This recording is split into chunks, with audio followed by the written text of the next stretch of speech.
Thanks so much for joining us. We are super excited for this year's conference. And in particular, our theme, Embedding Equity for Better Methods, Evidence, and Practice, is really centered on the how of doing equity work. And so when we were thinking about the panel for today, we thought we should have some people who are doing this work in research and practice partnerships to come up and really talk to us about the how of how we do equity work. So in particular, we're going to discuss how the researchers think about equity as they go about doing this work, the role that researchers can play in helping practitioners access high quality research that's useful for them and grounded in the communities that we're trying to serve. And so hopefully you'll leave this plenary with concrete tools on how to embed equity in your own research partnerships and how to ensure that communities have access to and pathways for engaging in research that is both actionable and effectively demonstrates what works. So with that, I'm going to introduce Laura Wentworth and invite our panelists to come up. And she will do the honors of introducing our panelists. Just a housekeeping note, one second. There are cards. We're going to have a Q&A session at the end of the panel. So if you are shy, you can write your question down. Otherwise, folks will walk around with microphones. So with that, let's welcome the panelists. Hi, everyone. My name's Laura Wentworth. I work for an organization called California Education Partners. We run a pretty tiny research practice partnership program where I direct the partnership between Stanford University and San Francisco Unified School District. We also run a second research practice partnership between Stanford and 9 school districts that neighbor Stanford campus. And we engage with the National Network of Education Research Practice Partnerships as a member. And we're also in the beginning stages of forming a regional network of California RPPs in partnership with NERP. So today I have the pleasure of being your moderator. And with that pleasure, I get to remind us about what our objectives are and what our agenda is today. So if you don't mind going to the front of the slide deck, the very first slide, if it's there. I will just go ahead and talk to you about them. So today we're hoping to have you as participants in this discussion, not just passive listeners. Listen to some moderated Q&A with the panelists of people that have really been deeply engaged in work that focuses on both research practice partnerships and equity. Where I'll start by asking them some questions, and then it's your turn to ask them some questions about this topic. So we hope that there's little, like Constance said, there's little cards on your table, and we'd like you to write down your questions as we go, and we'll leave plenty of time for you to ask those questions. Okay. Great. Okay, so first we want to start off by giving you some frameworks for how we're going to think about equity, research practice partnerships, and how those two concepts go together. So first of all, when we think about equity, we're going to be drawing on a review of literature by veteran colleagues where they talked about the definition for equity in 3 ways, which we think are helpful. So first, when we think about equity, we think about allocating resources to meet needs and specifically meet the needs of groups of students or people or community members that have been underserved by the current school system or their communities. We also think about equity as honoring and leveraging assets of communities that may have been overlooked by the systems in our educational settings. And we also think about providing culturally and sustaining pedagogy. So pedagogy that speaks to the quieter voices, the groups that have been underserved, and generally instruction that is culturally sustaining. So then when we talk about research practice partnerships on this panel, we often refer to Caitlin Farrell and colleagues definition of a research practice partnership. So we think this is important to keep in mind.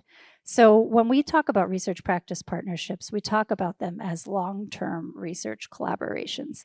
They're not just a partnership that lasts for the cycle of one grant period. They last for multiple years. They're often institutional level partnerships and partnerships with communities over time. They are focused on two aims, although on this panel we might argue they have to be focused on both of those to actually be a research practice partnership. So in this scholarship, it talks about that they're either focused on educational improvement or equitable transformation. But we might argue on this panel that they have to be focused on both of those things in order to truly be a research practice partnership. They are organized intentionally to make sure that all voices are heard of the participants that are engaged in the partnership.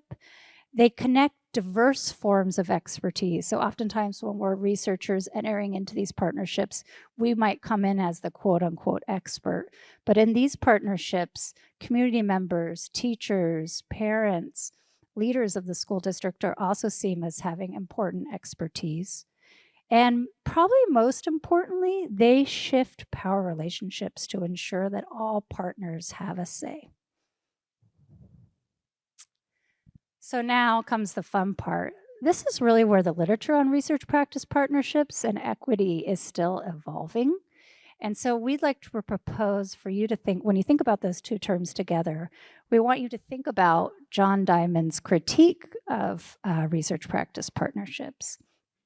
And what he says is to be more, for RPPs to be a more of an equity strategy, they must confront three things. So the first is that they must confront institutional histories. So what does he mean by that?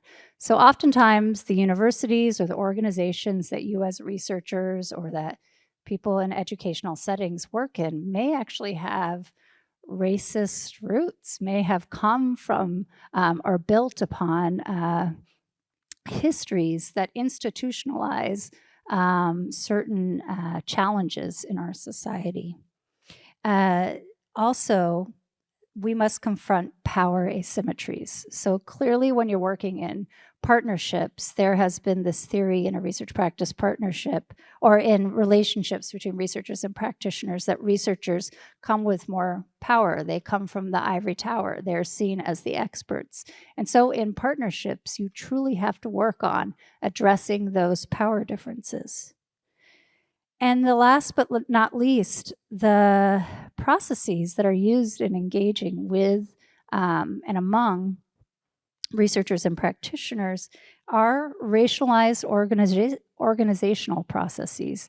They're ways and norms of being and certain identities which might center white middle-class norms that we need to be aware of and wrestle with. And so now comes the fun part. Enough of me talking. You get to hear from our panelists. So I'm going to give them a chance to introduce themselves. I'm going to start with Josephine and come on down the line. Can you tell us your name, your organization, and briefly describe your research practice partnership? I don't know, you started with me, and we all know I'm not the brief one. Hi, friends. How are you today? All right, we're going to do this one more time. Hi, friends. How are we today? All right, because this is some good stuff we're about to do here. I'm Josephine Bias-Robinson. I am the executive director of the DC Education Research Collaborative, which is incubated at the Urban Institute. So big word, collaborative is on purpose, and working within the Urban Institute is deliberate. I am not a researcher. I start out there because that is something very different and very unique about the RPP that I lead. The city of the District of Columbia authorized the Urban Institute to lead this new research practice partnership. And we are built very differently, which is why they hired me, somebody very different. Our research practice partnership has only been around for 2 years. I celebrated 2 years in July. It is composed of an advisory committee of community members who represent our educational institutions. So every single educational agency in the city has a representative on our community board. And we have parents and teachers and principals and even a student on our advisory committee. And that advisory committee is actually the one who is charged with creating our research agenda for our work, not the researchers. So we got a little flip here. We also have a 15-member research council. That 15-member research council brings to bear all of the research institutions and universities in the District of Columbia. So I don't have just one university or research organization, I got 15 to wrangle. So they hired me because I'm the wrangler. My background is in community engagement, advocacy, and lobbying, and I have been a resident of the District of Columbia for 35 years. My kids all went through DC public schools, both charter and public traditional school. So I have lived experience with the DC public school system.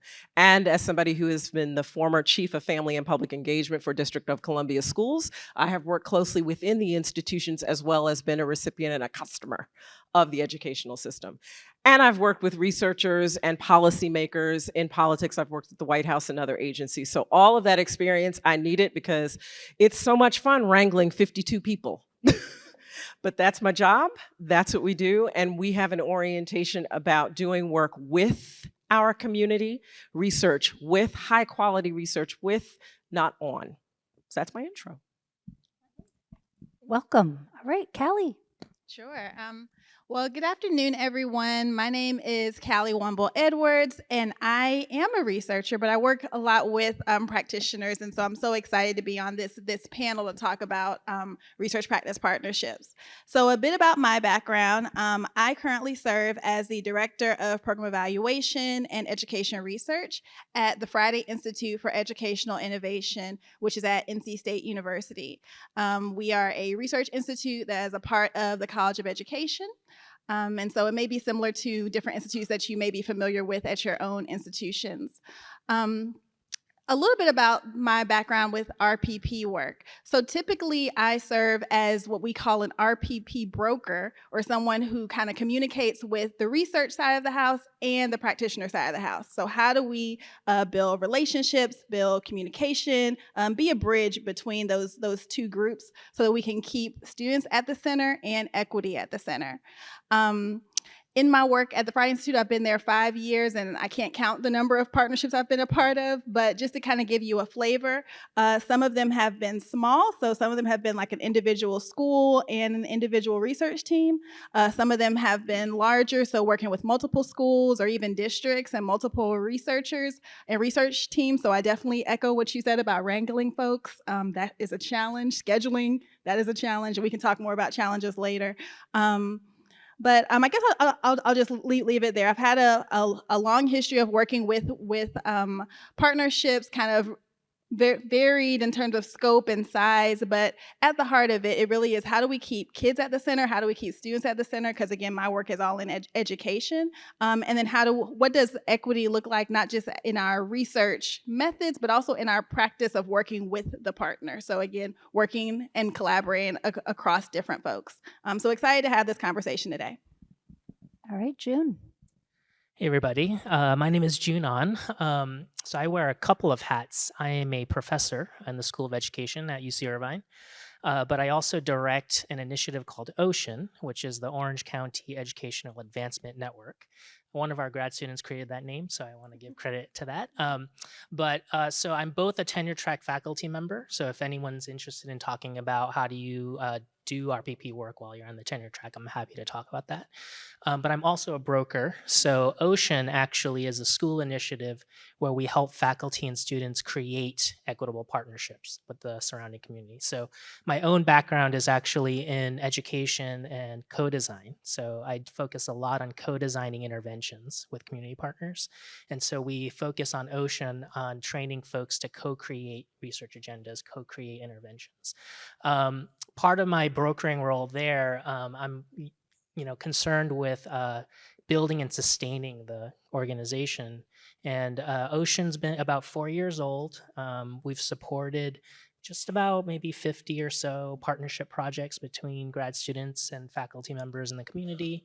But we've also been able to kind of demonstrate the efficacy of the strategy and be able to raise money. So we've also been able to get grants generating almost $15 million in partnership projects. So yeah, I just say that because institutionally, creating an initiative that's centered in the research of the grad students and faculty, but trying to equitably engage the community is a challenge in itself, and making those kind of value propositions are important. I'm also a faculty member, so my own partnerships, just to give you a flavor, I currently have a partner in the Anaheim Unified School District. And what we're working on together is creating different student metrics of success, particularly around what they call the 5 C's, collaboration, critical thinking, character, things of that nature.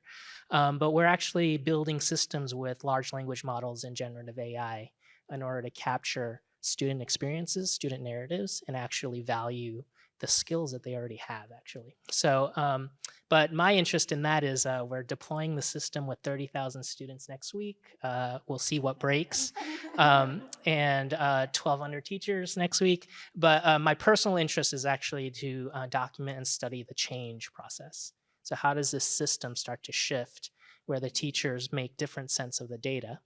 And could we provide at scale different kinds of experiences for students? So just to give you a flavor, it's a partnership that we co-created together, and that's funded by Chan Zuckerberg, has supported that work. So I both do my own work, and then I also broker for other folks, and also try to keep it alive in the university as well. Okay. So now I get to jump into the questions, and we're going to pass the question to Josephine first. So how do you center equity in the development of your research agenda?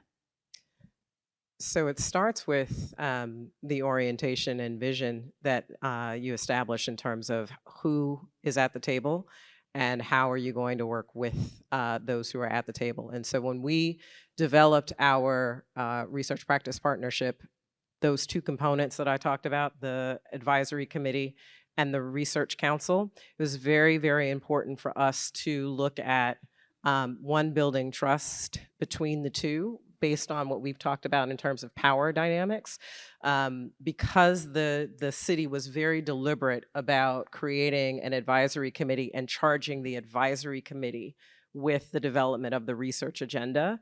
We had to establish that trust and that belief amongst all of the participants in the collaborative that there was equal expertise that those community members could bring to the conversation. And so that equity discussion started with developing trust between and establishing the fact that the power hierarchy was not one that was going to play out. So that is a lot of what my job is ensuring that all of the participants understand that there's value in the voices and the experiences of those who are at the table to do it, to do the work.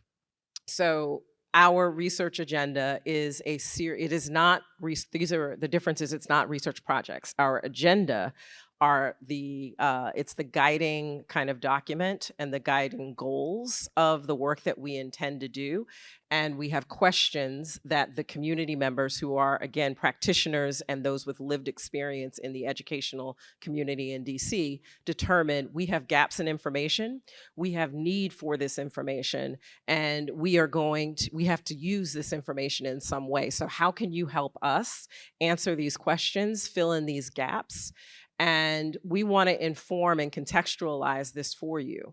And so our parents, our school leaders, our teachers have the ability to give voice to what is actually needed. And then they work in consultation with our research council members who have the specific expertise and knowledge, and of course have at their disposal knowledge of the high quality research that's already been done and some of the questions that have been answered.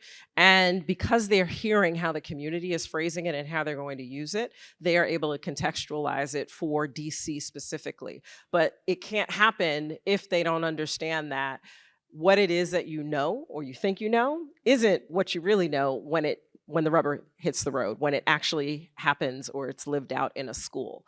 So we build in that equality with voice, and making certain that we are giving people voice. And it's not just a word, it rings true. We lead all of our meetings. Our meetings are actually public as well. So because we have a public advisory committee, we actually have conversations that are transparent and that are definitely ones that are somewhat difficult sometimes because they break norms for what happens typically in these research agenda discussions. So the equity piece is in the language that we use. So it's my job to help people understand one another, to translate. I consider, you talk about being brokers, and oftentimes we are translators and we are arbiters of information as well. And so it is our responsibility to bridge that gap of knowledge and experience, if there is some, but also give weight to that information that's being shared from our practitioners as much as the researchers that have expertise. So all of that really is important, is that you establish from the get-go the power, the hierarchy, and the values of the group, and making certain that they are seeing one another, that they truly see each other in the discussion and the development of that agenda. But also being clear with our practitioner community advisory group that they're actually not the researchers. They're not writing research proposals. So let's also be clear. They are coming up with the questions that they have, and we are translating them into the actual research question so that we are using the expertise that is at the table. So that's what we had to do. It took us an entire year to do that. All of 2022 was spent having conversations with our folks, educating them about what a research question is, and working with our research council members to answer those questions in a way that was meaningful to our advisory committee members. And then we ultimately arrived at a point where we had agreement about what our shared goals and our shared expectations were for this work so that it could be impactful and used. Every question that we're going to ask has to be a question that the community has asked for. The researchers can't say, I have this question and I have this funding from somewhere and we're gonna do this project. It literally has to emanate from, anything that we do has to emanate from the research agenda. And so we're holding that as our North Star. And maybe just for perspective, because that's incredible, but that's deep, that's complicated, right? That's why it took a year. multi-layered. But Callie, I don't know if you want to add to that and maybe give another example about equity and research agendas. Sure. Just to echo some of what I heard you say, which is all true and as Laura mentioned, complex. So from a research standpoint, how I've worked to center equity in the development of the agenda for the different partnerships I've been a part of. It's a little bit of a paradigm shift. So as a researcher, right, how do we determine our research questions? How do we come across what's worthy of being studied? A lot of times in our graduate programs or how we're trained, we're going with the scientific method. We're going to the literature. We're seeing what do other researchers say is important. Even like being at this conference, right? You're getting ideas from other researchers. You're talking to folks who are similarly trained and from similar backgrounds, and we're kind of talking all together. And that's one way to determine a research question. But in the partnership work, it starts with a lot of listening, a lot of deep, prolonged, ongoing listening to our practice partner, and not necessarily with the listen to respond, but just listening to understand. So the reason why I say it's a paradigm shift is because a lot of times with our funding streams, right? So I am a director of a research group. I have 9 soft money funded folks. We're all on grants. And so, we definitely have a priority to, respond to the RFPs, to get the grant dollars. But to echo what Josephine said, it's not going to the practice partner and saying, hey, here's this NSF proposal. Do you want to jump in on this with me and write this section or give me some data so I can write this section and get this done? Like, that's not partnership work, right? It's really going and saying, okay, I know this school or this community. I've worked with them. I've gone to their school meetings.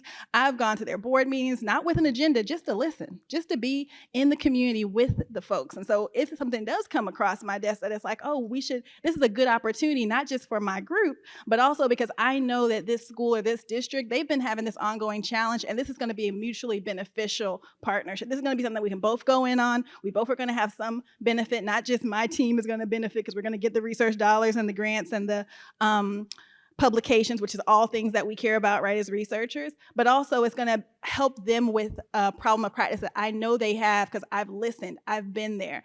So it's long, it's the long game. It's not something that's going to happen by the end of this academic year, right? It's not something that's going to happen by the end of this semester. Some of the partnerships that I've worked with have been very, very long and to, I think, I'm not sure who said it, but it's institutional as well. So it's the personal, but also the institutional. So these are partnerships that, again, happen over time. But I guess just to kind of echo what I heard Josephine say and just bring it back to the research side of things, it's a different mindset than we've been trained in our graduate programs, right? It's a different mindset than we maybe train our graduate students in, to go in, not being the expert, but go in and just listening and really valuing the expertise of the practitioners. Because believe it or not, they know what they need. They may not trust you to tell you what it is that they need, but they know what they need. And so one of the practices, I know I'm running out of time, but one of the practices that I just wanted to share really briefly, and you all may have heard this in other contexts, right? The 5 whys, ask why, five different times to get to the root cause. I found that to be a very helpful practice when I'm trying to understand what really is the root cause or what is the issue that my practice partner wants to learn about. That's awesome. And I'm going to come back to June. Don't think he has things to say about this, but I want to kind of continue on that. I love the practical and specific things you're talking about that are things everyone in this room might be able to go try or do, the listening, the 5 whys. So maybe you could give a case or an example from when you've embedded equity in your work, Callie. Yes, absolutely. So one example I'll say is I'll give you a little context and I'll give you the case. So the context is this is a partnership that was around for 3 years prior to me joining. It was a school that was working with the Friday Institute, and the partnership was focused on computational thinking. So how do we train teachers around computational thinking? They were really passionate about it. It was a magnet priority for the school, et cetera. So that's kind of what we were working on. But in the 3 years that the partnership had been around, while they have worked together, one of the areas of improvement was communication across the different parties, right? So there were things that the researchers were working on that the practice partners weren't privy to. There were some needs that the practice partners had. They wanted to be more involved in the research agenda. So going back to that first question. So the example or the case was we implemented what we called research lightning talks. And so when you hear this, you may say, okay, is that just like a conference session? But what it was we went to the teacher leaders had a meeting every month where they went over all their priorities for the initiative. And we asked, could we have 10, 15 minutes of that meeting? So it was after school. So we had to be, very judicious with our time because teachers were ready to go. But what we did was we shared highlights from one of the aspects of the research, but instead of just kind of sharing and saying, and now you have learned what the research is all about and go on and go forth, we also invited the practitioner to say, what did we miss? Is there something that we should have asked? Is there something that we got wrong? Like, can you help? How do you interpret these findings? And at first it was a different paradigm for the educators because they kind of saw us as the researchers coming in knowing, all the things and being able to share it with them. But over time doing that, again, it's prolonged, it's ongoing. They started wanting to be more involved with the research, even on the collection side and saying, okay, well, you're doing these interviews, but actually you should do these interviews. Or this is a question I want on the survey, or, being more actively engaged in the research process. So it started with just that, quick 10, 15 minutes of their, monthly meeting, and it developed into a more ongoing conversation about what we're collecting, why we're collecting it, and again, how it can impact our priorities. Awesome. I'm going to pass the same question to June. You could talk about research agenda building or just generally a case where you've embedded equity in your work. I think I want to just build off of what Josephine and Callie were talking about. I think about your alls when you're sharing your experiences, the challenge of time, the challenge of how do you actually co-construct together? right? So I hear a lot of like, you should listen to the community, yes, but like, actually, how does that work? But then also, Callie, you mentioned this is like, how do you decide what's worth working on together? It's really hard to do that, right? And so in a lot of my brokering activities, I might share some of the challenges of like where those things like kind of go wrong, just to as a mea culpa, but also like to illuminate some of the issues. Like time, uh, we're all time constrained. We're all busy, right? And often our personal biases just invisibly happen when we're constrained and we're making a decision, right? So that anecdote of like, oh, a grant is due in a month, so I'm going to just ask my partner or ask another faculty member, do you have like a partner that I can use, to put on the grant? You know, it's kind of like that's how inequities start to bubble up, right? Because we're time constrained and then we fall back on that practice. The co-construction. So a lot of what I do is I listen, like Callie was saying. But often where we think that we need to broker relationships based on our topical expertise. But really, I'm trying to broker based on the kind of questions my faculty partners work on and the kind of questions the community partners care about. So an example of that is like your topic might be similar, but you might be really jazzed about running that really tight RCT and developing causal, evidence. But what the partner actually needs right now is like political advice, right? Or like how to decide on how to implement something, right? Or how to mobilize, right? And often when I get those folks together, the faculty members are like, yeah, this is my topic. You should, here's the study that I want to do, right? And you should do this study. And they're all well-meaning folks, right? But the conversation usually breaks down there, right? So I'm brokering a lot of those conversations.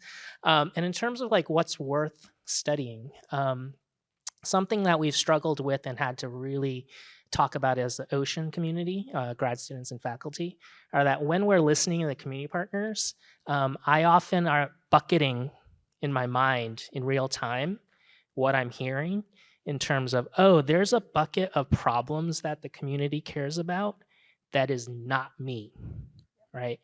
And the equity challenge there is, as a faculty member, I always want to be like opportunistic and be like, oh, I could work with that group. I can write that grant. I could do that study. And when I'm not thinking, I can just kind of like force the community to do my thing, right? I really have to work hard, especially in my broker position, to really listen to what the community needs and say, actually, you should talk to this other person, right? And that's the brokering. It's like, you should really talk to this other person who's more of an expert on doing this kind of thing than I am, right? It's an ego checking activity, right? It's a very self-reflective activity. And it requires a lot of soul searching, especially if you're under pressure to like, get tenure or something like that, or write your, fund your team or, things like that. So, but Just get money to do the work. right, exactly. There's like all these pressures that actually push us not to do those things, right? So figuring out what's worth working on is often a matchmaking process of like being able to lift other people up and say they're the person that should be doing this work, not me, right? And that's where things can break down sometimes. So you've heard some themes around, okay, these are some how-tos with research practice partnerships, and specifically research practice partnerships that center equity. And I think, hopefully you heard in that the ongoing theme of challenges. So whenever you're working in research practice partnerships, or you're trying to center equity, and then when you're trying to do both, I guarantee you're going to be working against the status quo. And that's exactly the story everyone's telling on this panel. So in fact, at Stanford, we have a whole class called Advanced Partnership Research, which is devoted to problem solving in partnerships. And so that's why I think the next question is really important, is understanding what are some of the challenges with embedding equity in your work. June's starting to touch on them. But I want to ask June to pick maybe another way to think about that in terms of the challenges, and then I'll have the other people weigh in. I am an optimist in general, so even though I'm like talking a lot about challenges twice in a row, I guess another way. So we were talking about the kind of personal, interpersonal, systemic ways to define equity, and I use that framework in my own practice as well. And what I mean by that is that I always assume that we are inscribing our own definitions of equity every time we do something. Every time I think, every time I say something, every time I interact, every time I make something. So if I'm making an intervention, my definitions are already inscribed in that intervention. So that, just from that principle, a big challenge when I'm working in partnership is that's messy, because the more people that are on the team, it's like exponential, right? So like the more personal, interpersonal, systemic kind of tensions we all have to make sense of together, right? So what I mean by that is we all come into the partnership with our own personal frameworks that would be at all different places. So it takes time and careful facilitation for us to be honest about that up front, because it could get awkward, if like we realize we're pretty different, the interpersonal stuff, often when you're working in partnership, we inscribe very invisible norms in terms of who's speaking, how they're speaking, what are the words we use. These are the power dynamics that happen, right? And so being very attuned to that takes a lot of mental energy, right? Emotional energy, that takes time.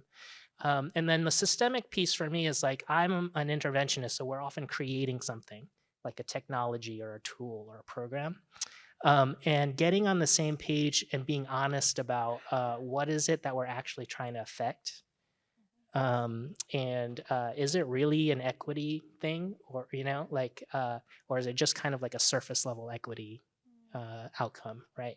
And that requires often very honest and hard conversations.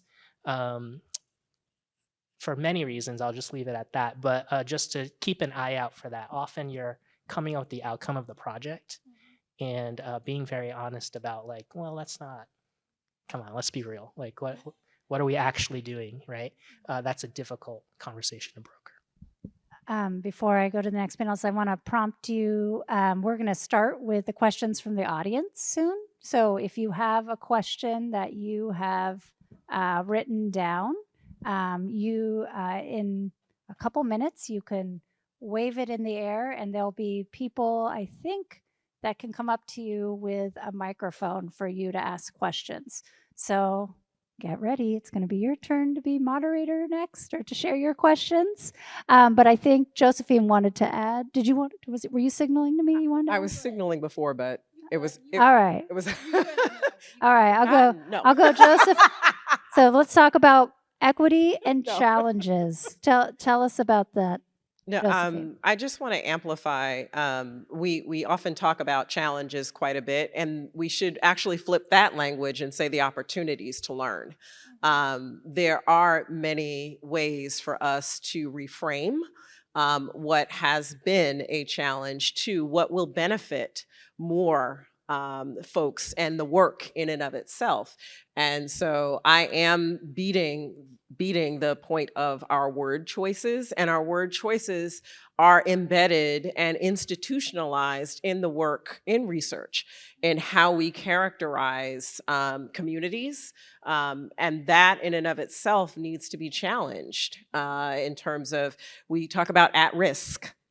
And we use these phrases that automatically create power and hierarchy and kind of a vision of what that is supposed to be, and it doesn't serve the work as well as it should. And so I want us to be thoughtful about not just taking the shorthand, and I recognize that it does challenge, I think, the research that has been done before, and that in and of itself is something that will be an impediment to a bunch of things, i.e. funders wanting to fund you, because we've got this established canon of what works, and you're saying we need to maybe flip the switch a little bit in terms of how we're approaching characterizing characterizing the communities, characterizing demographics, and positioning, because the work suffers for it, I think.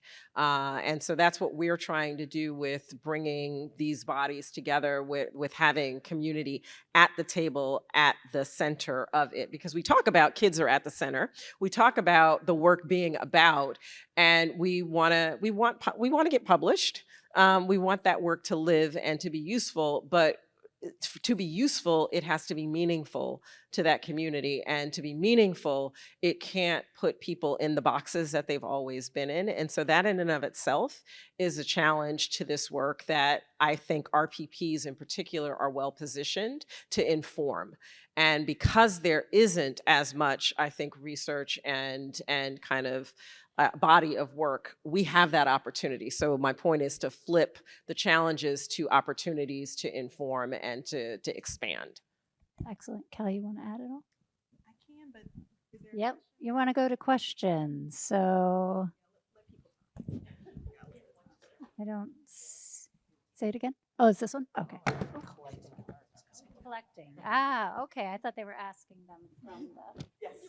My apologies. All right. Okay, all right. First question. Go for it. Can you Thank introduce you. yourself too, please? Sure. I'm Rashida Welbeck from MDRC.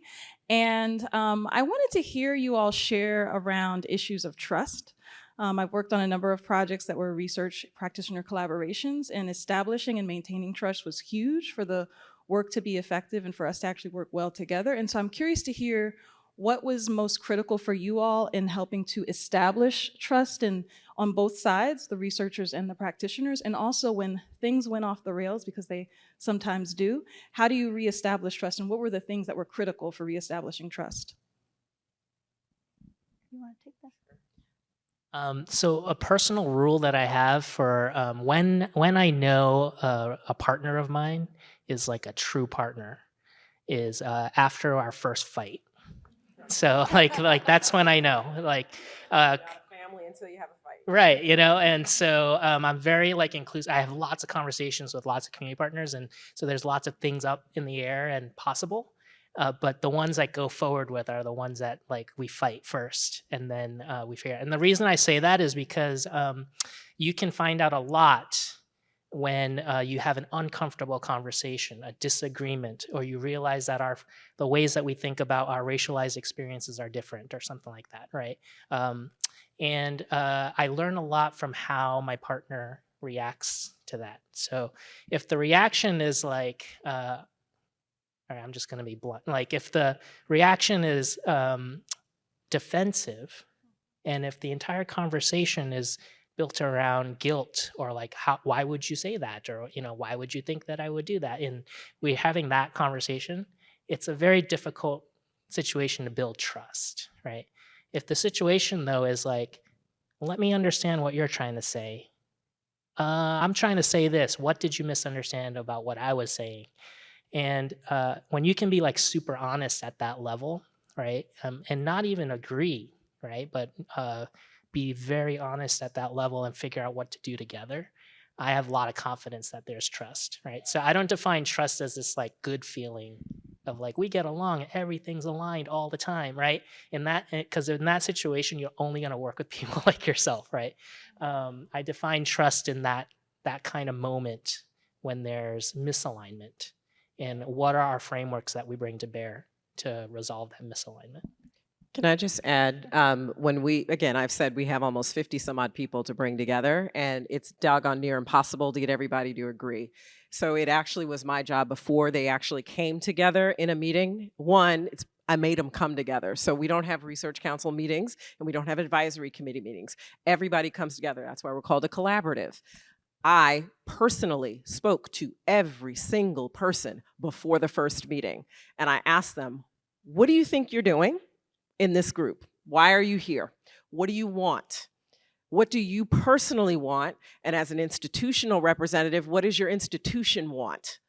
So understanding what their goals and objectives are for sitting at the table was my responsibility, so that I could literally go through and be like, okay, I have to remember that we have the state superintendent for education at the table. We have a representative from that office. We don't have the state superintendent, we have a representative from that office. So when we're having a conversation about state data, I have to remember nobody on this committee gets to attack that representative. They have to frame their question in a way, or I am responsible for reframing the question so that representative feels safe in being able to be responsive and at the same time be able to represent their institution so that they don't get in trouble when they go back to the office. So that's part of the job of the executive director, you all the broker, is understanding what the goals and objectives and the role of the person that's sitting in that seat is, and then being quick enough to diffuse, to transform, to translate, to connect the conversation. It's a lot of work, but having had a conversation with every single person and asking those things in a safe place created a sense of safety for that person, so that at the end of the day, when they get in a big meeting, they know that at the very least, Josephine understands what she means and Josephine's gonna help me out. That's my job. Great. Okay, I have a question up here that I actually think can relate back to trust, which is one of the places I think RPPs and equity, when this is done right, it can actually really support equity. It's about funding. Sure, everyone loves talking about funding. So it says, it's 2 questions. So, and you can choose to how you want to answer it. How do you pay for the RPP infrastructure that is needed for community engagement? Like, you're going to go do this trust building work. Where's the funding for that come from? For the community engagement, the agenda setting, and the new project development.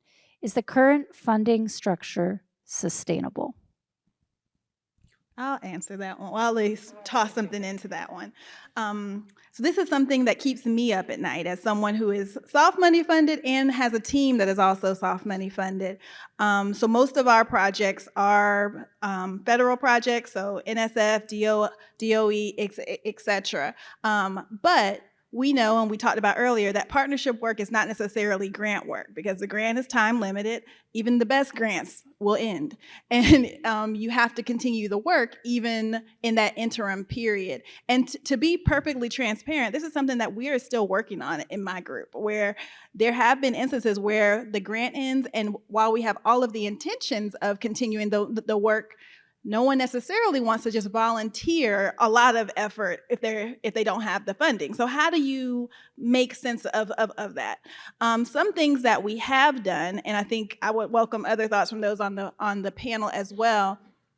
Still showing up in the capacity that we can, right? We don't want the grant to end and then we just disappear. Like, it was great to work with those folks at the Friday Institute, but now the grant is over and we haven't seen them in a couple of years. Like, showing up for the things that we can, and trying to envision new and different funding strategies that are sustainable, because grants, while they're great, again, they're time limited. So how can we have conversations with the decision makers of those institutes to say, hey, this is a longstanding partnership, this is mutually beneficial. How can we develop a position, develop an incubator, develop these longstanding items that can continue the work beyond the 5-year, 10-year grant period. So that's something that we are working on. But to be, again, perfectly transparent, that's an area where once the grant sunsets, we do struggle with how we can continue to show up in meaningful ways and still fund our staff. Have any of you had success at all with institutional level money from your own university or school districts you're working with, or states that you're working with, where there are shifts towards putting funding from those buckets? Yeah, so at UCI, when I was first hired there 5 years ago, and they asked us to start this research practice partnership initiative, it started with some institutional money, in the sense that the school was committing some of my time to start and lead the initiative. But also, they had raised a small pot of seed money from local donors to support partnerships. There's a couple of things we could have done with that money. We could have done some projects, and then they would have ended, and then we would have all been like, what do we do now? How do we sustain this, right?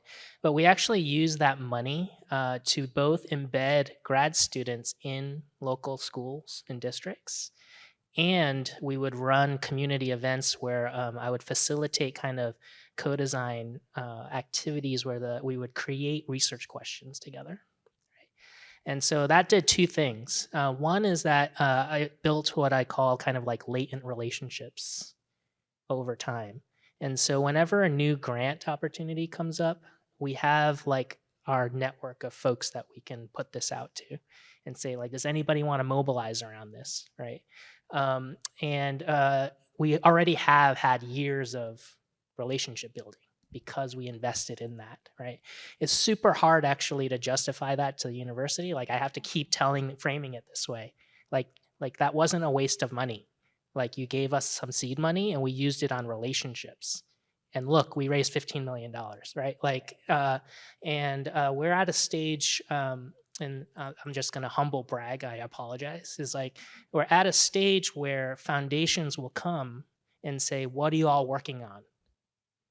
And say like, and I will just tell them like, please give us this much money, right? And if you want us to work on this thing, right? Can you be my mentor? Right, but and I'm not saying they give it to us. I'm not saying they give it to us all the time, but I really appreciate that level of dialogue now. But it's because they realize that we can mobilize, right? We can mobilize people around an idea. There's not one person hoarding all those things, right?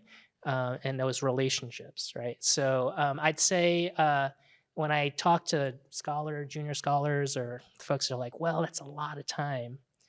And I just consider it part of my job, right? So the relationship that I started 4 years ago often comes to fruition 4 years later when that opportunity comes up, right?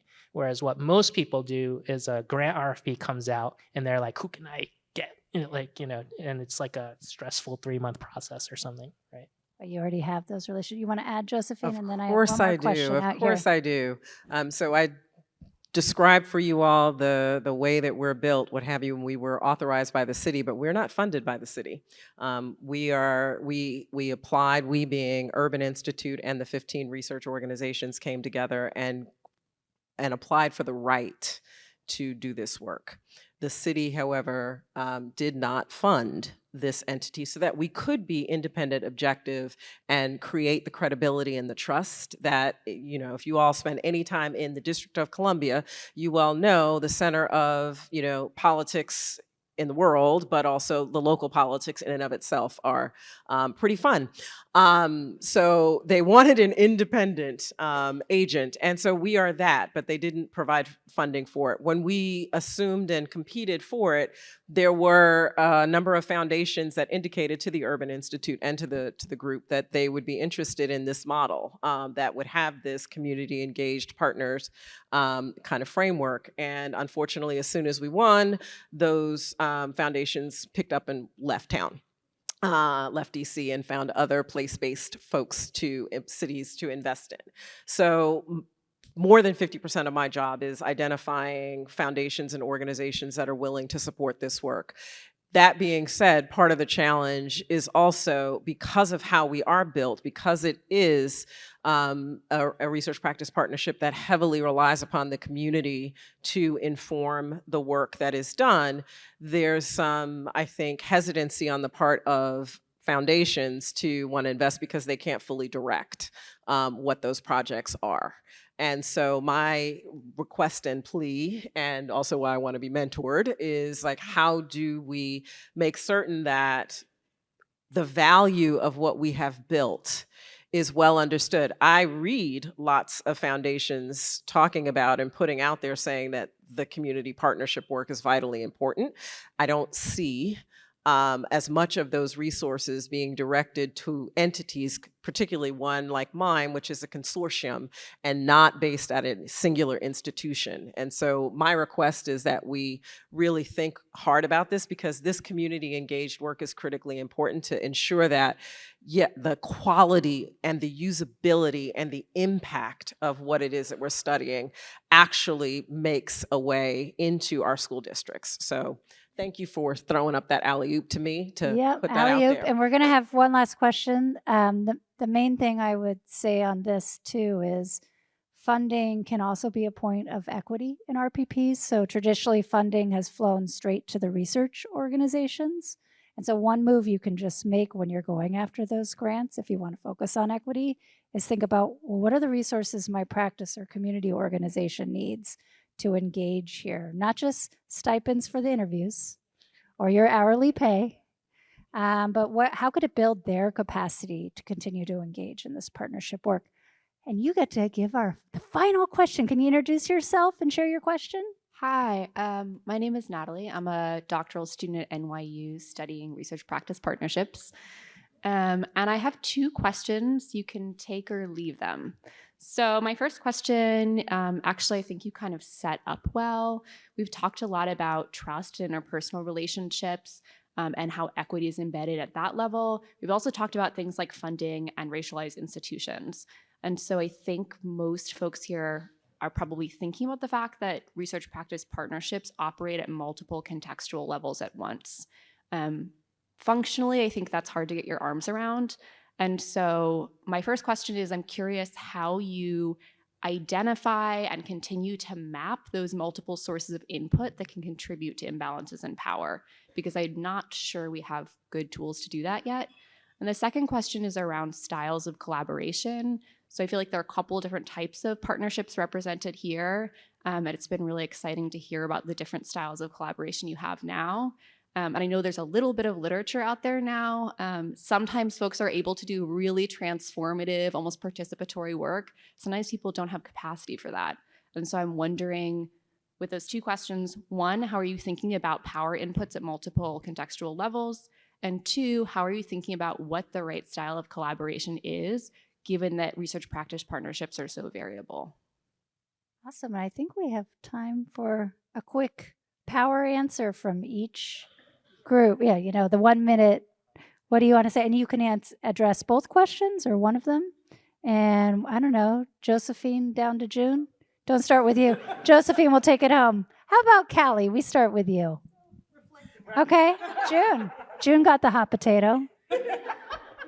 I'll just say on your point, one thing you hinted at is the need for more scholarship on research practice partnerships.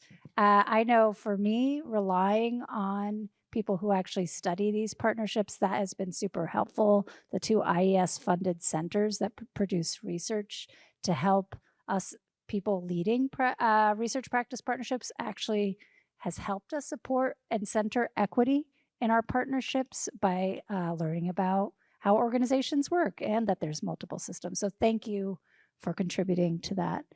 June, you want to kick us off? Yeah, I'm trying to think, like, how do I balance this in my mind, right? Just go for one of the Okay, questions. so I think it's very situational for me. So often the structural pieces are like you'll see grant programs start up or RFPs come out or institutions investing in certain things. And I often see like this stampede, right? That happens. Like structurally, I know that's going to happen, right? But what I'm doing when I'm seeing what's happening in the field, the signals that I'm seeing, I'm kind of parsing just as you're doing literature reviews or things like that, like where the wind's blowing, right? Where are people going? For the community. For the community. For the For like funding community or the policy community or the... You're the one watching the school board meeting online. Yeah. So, but at the personal and interpersonal level, what I'm doing is trying to seek the opportunities and not the opportunity to get the grant, or not the opportunity to respond to that external signal. I'm looking for opportunities through my interpersonal relationships, through the ways that I think about a problem, could we do something cool together, right? That's literally kind of, if I'm boiling it down, that's really what I'm trying to determine. And if we can, then we're perfectly positioned for that external opportunity, right? If we can't, I need to invest some time, right? That's like a signal for me to invest some time, right? And I'm not going for that thing. I'm actually going for the personal and interpersonal relationship development, right? I don't know if that makes sense, but it's like that helps me avoid joining the stampede, right? And in like really surface level ways that actually would lead to very inequitable outcomes for the field, right? But it also then sets me up for success long term because I'm investing in the foundation of that, right? Callie? Yeah, I'll take a stab at that second question, which I think was around collaboration styles and what collaboration style would be the best, given that it's so many different models and shapes and flavors of RPPs. And I'm actually going to put a shameless plug out there for a center that you may be familiar with, maybe not, but it's called NERP, so the National, National, I'm getting it, remember, National Network of Education Research Practice Partnerships. And it's been a great learning community for me in the sense of there are so many different ways to form an RPP. There is not one solid model, and not one model will work for each research question or problem of practice or community or group. And so it's been helpful to me to be in that kind of learning community that's a part of. There's researchers, there's practitioners, there's folks all across the gamut being a part of that. But it's been helpful to see how they've been structured differently and to have a more flexible and adaptive mindset. Because I think sometimes as a researcher, I want a model that I can apply and it's tried and true and it works in every situation. And one thing that I have learned in the partnership work is that that's just not the case, that you have to be flexible and adaptable to the needs of the community, to the needs of the partners, and being realistic about constraints in terms of funding, in terms of personnel, in terms of political priorities, etc. So I just put that shameless plug out there for anyone who's not already familiar with the NERP to get involved, because it is a very great learning community. I'm getting the nod that it's time. So I figured it out, though. Josephine figured out her last comment, but I see Ellen over there. She's like, it's time, Laura. It's time. Let's give Josephine the last comment, and then we really will wrap it up, Ellen, promise. So I'll just be quick and say, well, I'll try to be really, really quick. With 15 Research Council members who represent institutions, universities across the city, we have to be collaborative and also respectful of where each of these institutions sit and the work that they're doing. And so we are looking to them as much as I, as an executive director, are looking for opportunities. It's almost like a Venn diagram I'm trying to meld, which is we've got a research agenda which bounds us relative to the types of questions and work that we need to do because the community has identified this. We've got the foundations and funders and the universe of work that's happening and making certain that we are on top of and understanding that. And then we have the capabilities of our respective research council members and what their interests and what their needs are. And that Venn diagram is right in the center. Where do all of these things align? And that's where and how we drive most of the work that we're doing. So I don't know that it answers the question that you asked, but it is truly collaborative in the sense that we are marrying all of these things up and trying to find that center to drive the work and prioritize how and what we do. Okay, let's give our panelists a hand. Thank you so much.